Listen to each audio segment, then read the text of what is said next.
This is the MDRT podcast. Technology can provide many conveniences for businesses. It can also create new challenges. During a recent conversation at MDRT headquarters, Chad Demarre, Rockford, Illinois. Stacy Kahan, Skokie, Illinois. Xiao Chen, Clarendon Hills, Illinois. Maria J. Garcia, Riverside, Illinois. discuss their experiences with CRMs, e-underwriting, and more. We have spent in my company, Lang Financial Group, the last 5 years, many resources on trying to build out an effective and efficient way to grow an agency and service the clients underneath. That requires a vision. It requires focus on making sure that you understand the end game. And by the way, that changes weekly as you start to build out the processes that are necessary for your agency to grow.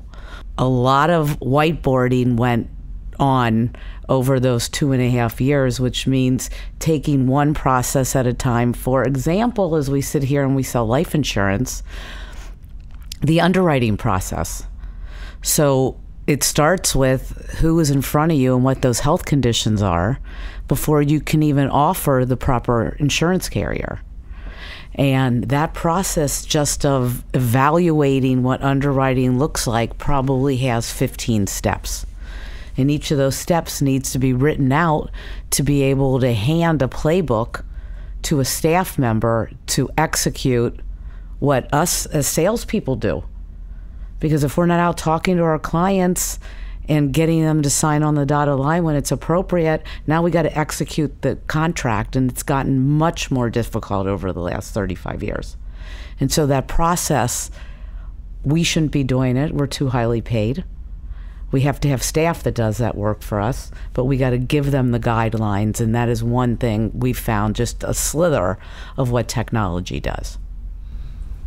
Yeah, what I love about that statement is when you're in a growth phase for the business, it's really important to tighten up the processes and make sure that you have the technology involved. Whereas, like in my space, for instance, it's just me currently. I'm not at a space where I have staff within the office. So hours sitting in front of a CRM or plugging data into electronics really can be against what I'm trying to do in the long run. So I know how effective technology can be because I'd been in technology for about 20 years before I came into this role. As I see myself with a staff person in the future, I agree that having that technology is going to be very important. But it's because I'm going to allow them to do the data entry while I'm still out doing the things that help the mechanics of the business work properly. And just to that, I remember as I started with New York Life, I was actually a technology desk side support agent helping the agents. And I remember there was a brand new agent who came in and he kept hours and hours and hours of talking about the CRM. And frankly, I looked at him, I said, "You've been here 6 months, you'd be better outserved, just trying to find new clients and stop more beating the CRM to pieces, get to a place where you have a staff person, and then you got to tighten the business up so you can make it more efficient." So, on the subject of technology, from my experience, so when I first started, I wanted to take over the world, per se. So I actually have clients in about 10 states. So when I first started, I constantly traveled to the clients, and also as a part of my company's platform, I can build teams. So I built teams in some of those states, and I took a long drive, sometimes flights. So my son was born 3 years ago. Everything's changed since then. So I've started using the technology of webinar more and more. Most recently is the Zoom. I was just with the Zoom meeting this morning with the client. Actually, it was just a 2-hour drive away, which is something that I would normally just got in my car. But now I've learned with technology, with those, I've learned to use my time more effectively, because family comes first. I really started to embrace everything that the webinar tools can give. And then also, I think I'm with the shortest tenure among you guys. So when I first started, I think all the firms that we work with, I think only about 2 of them had those online applications, the e-signatures. And then over the last 8 years, everybody started to come on board. So fortunately, I didn't have to deal with the paper applications. And that's where it's hurting me, because for all these years it was paper application, and now it's the EEA. Yeah, so now so I feel like, because I've talked to my colleagues who's been here for ages and for a long time, they say you're so lucky. Now is the perfect time to get into the financial industry because everything is so smooth now. And then, last part about the CRM. So our company just started using Salesforce. I personally spend hours trying to figure it out because I want my team to get everyone to come on board. Change is hard, so I would get on board, and it's about 6 months later, maybe about 2 or 3 of my team is actually doing it. So I want to just maybe find more effective ways to actually get them, because I know that system, once everybody's on board, it's going to drive our business even faster. Well, I actually have something to say about that, because what we did is we were building out our system, which the chassis is Autotask. It's an IT system, but we built out 800 tasks in it to be able to walk through all of our systems, from life insurance to disability to group insurance. But the first question my operation guy said as we were building it out is, do you know what client you're most profitable with? And I've been in the business a long time. I have 60 pages of Excel spreadsheet with, mapped out, which actually we've changed because the corruption factor of that would not be good. But what we did was we started tracking our time against the profitability of the client instead of just what we earn. So my hourly wage is obviously higher than my staff. And we now have the ability of understanding which clients we actually make the most money on. It's not necessarily what is on your QuickBooks. It's QuickBooks minus your hourly wage, which is what your profitability is, which is what all of us know. So taking it to that level allows each of us to know where we spend our time most wisely. It's okay if you want to give people your time, but time is the only thing we have to spend with our families. And people deserve time, but you certainly have to understand very clearly what you're earning from the time you give. Otherwise, I'm going to go on vacation and I'm going to go home and garden. If I'm not making anything, it's more fun. So this is a step that now, 35 years in, these are questions that are asked of me, and I don't like change. I'm old in the business, and I've done it. I mean, I've always used technology, but not at this level, because I have to book my time like a lawyer now. Before I call a client, I open up their record, I go into that ticket, and it starts counting. And that is how I know, did I work hard today? Was I focused on what I needed to? Because I'm going through my 80 tasks that day, which, by the way, I'm not very good at. My younger daughter says I have too many tickets out there, which are tasks. But it's a matter of hitting them thoughtfully, prioritizing. We have hot, warm, cold, so I know where I go first. Not I have 80, who cares? But I have 20 that I must get done. And then tracking that time against how profitable, because I think it gives us, we kid ourselves as salespeople about where we spend time, and this way you're very honest with yourself, which makes all of us more successful. And members of MDRT?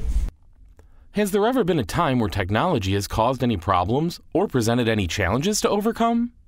A lot of silence. I haven't quite yet. Speaking to your webinar source, I have clients all over, and it's the same situation. I want to be as efficient with my time as possible. So the last 3 cases that I've run have been through a Zoom meeting. And I think the only place the technology becomes a little, what I use, it's not an efficient word, but it's a little wonky, is trying to create a space where they can actually see it if you need to draw something out, where it looks clean and efficient. So that would be the only area when you're trying to project what you're, across a computer system versus when you have a yellow pad in front of you and you're drawing something out. And then the other problem is you can't necessarily always see their eyes.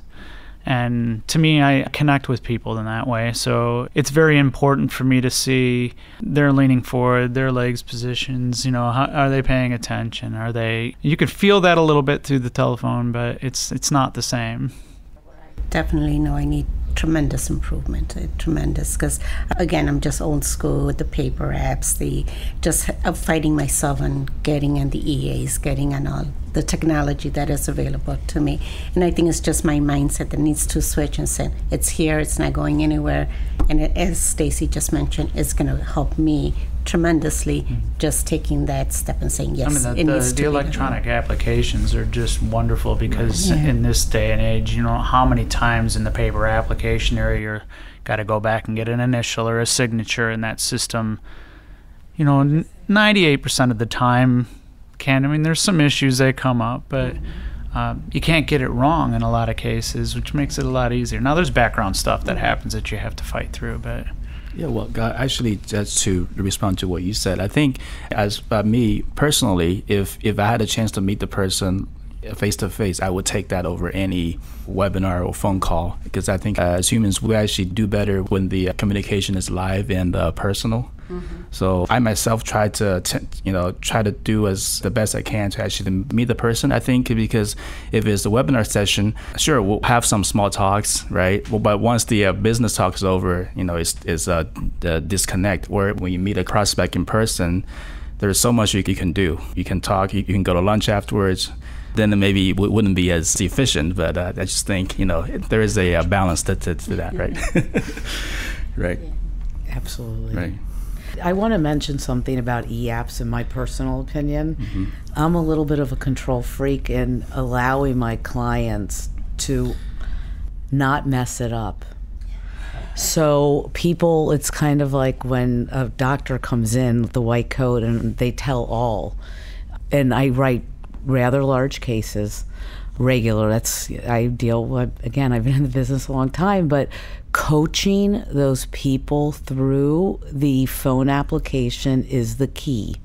Because my clients, they're older, they have health history, they have crazy things they decide they're going to divulge that aren't the questions that are asked. Of course, you need to be honest and forthright, but if they say over the last 5 years, we want to know this, and they go back 20 to when they were in college, or 30 or 40, you have divulged more than the carrier needs, and you've opened up a can of worms sometimes.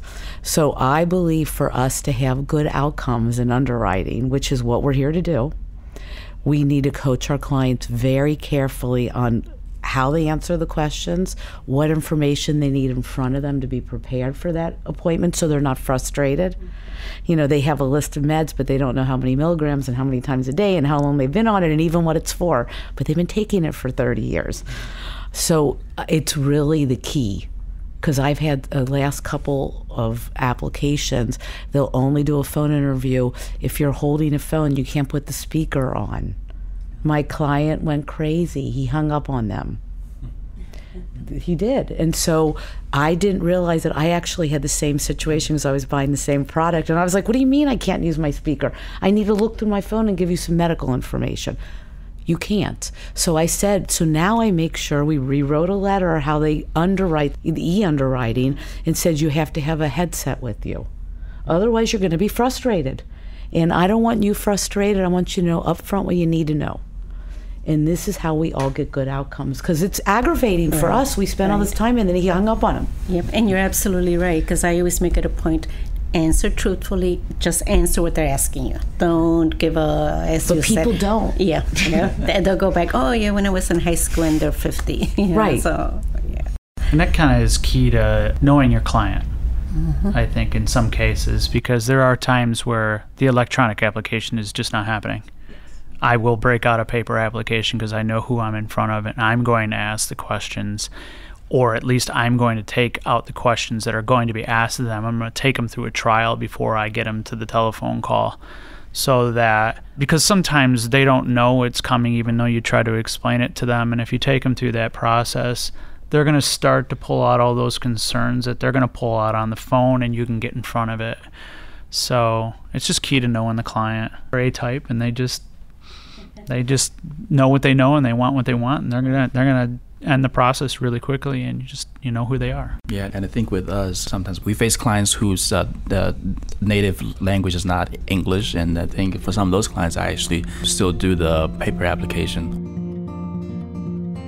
That's the end of this month's episode. If you'd like to subscribe, you can find us on SoundCloud and Spotify at MDRT Podcast. Thanks for listening, and see you next time.